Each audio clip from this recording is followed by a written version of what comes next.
I know. It's a big day.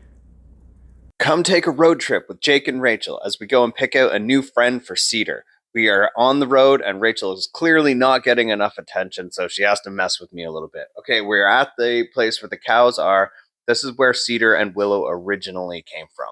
Highlands are primarily a meat breed.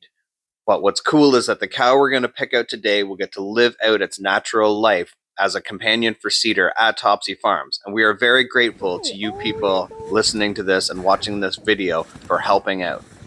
What a bunch of cuties. The price of beef is at an all-time high right now, which means the price of a living cow is also at an all-time high.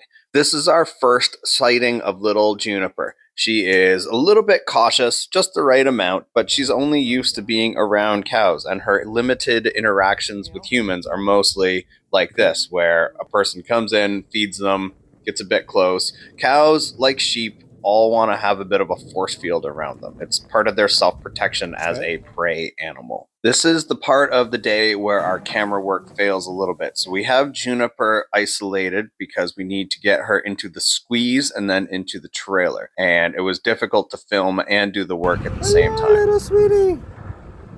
Juniper is now at Topsy Farms. The arrival went very well, and now she's isolating in this pen by herself, but through that gate she can see that Cedar is there and vice versa. The advice we got was to keep the two separated, but at least able to see each other. Animals, like cows, do not like to be alone, but it's also a risk introducing them too fast. They need to kind of adapt to each other because it's completely unpredictable what could happen. Come on, sweetie. Cedar's body language is giving all of the right indications that they could be introduced right now. And frankly, in hindsight, that is exactly what we should have done. Look how worked up Cedar is. She has never vocalized this much before, and in fact, until Willow died, Cedar had never vocalized at all.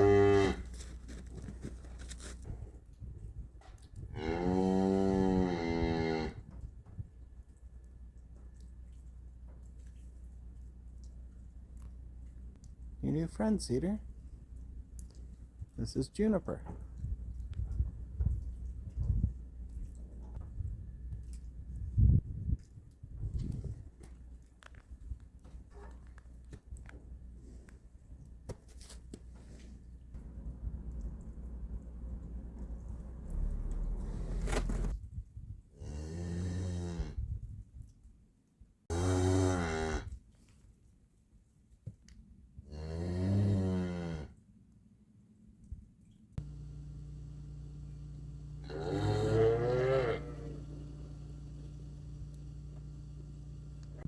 If we realized what was about to happen, we definitely would have introduced them right now. But nature is unpredictable sometimes, even in its predictability. The signals were all there that Cedar was going to escape and go looking for Juniper one way or another. And that is exactly what happened. You see, we had a phone call from Barb, the bus driver, saying, "Hey, you've got a cow on the road." Now, we immediately freaked out, thinking that it was Juniper who had escaped. How did she get over two tall gates? That was the question.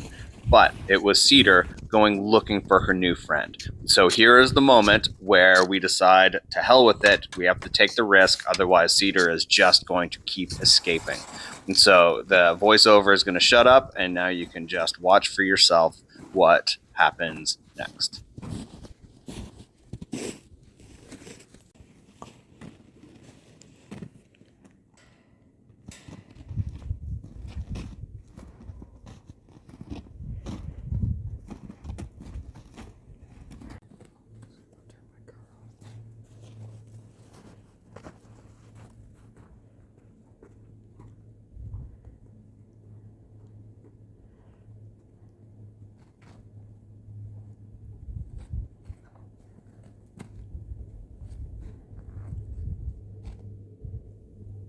Highlands are very hierarchical. There is always an alpha female, and that, in this fold, is Cedar. Now, this is the moment where Cedar is like, "Okay, I'm the boss," and Juniper says, "Okay."